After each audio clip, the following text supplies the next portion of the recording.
Welcome to Kenton's videos. Enjoy the video. Start by importing your main clip and the replacement background into Capcut. You need both ready. You should position the playhead at the frame where the subject is cleanly isolated, then select the clip and open the Chroma key panel. Choose the eyedropper to sample the green area. This removes the base color. Once done, adjust the intensity a little to remove bleed. Make sure to keep edges natural by toggling the shadow and tolerance sliders for a cleaner key. Now refine the key. Increase tolerance slowly to eliminate leftover green, then nudge offset to recover lost detail.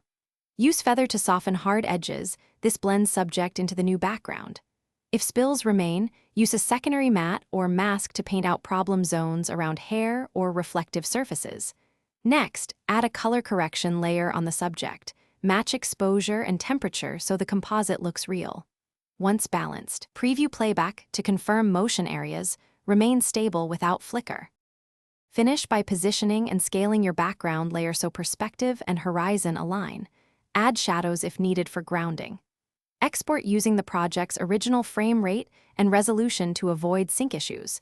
Choose flattened video unless you need an alpha channel. If edges look jittery, apply a light stabilize or motion blur to smooth transitions.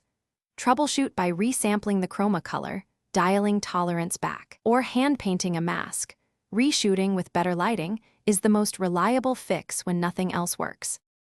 Thanks for watching. Consider subscribing if we helped you.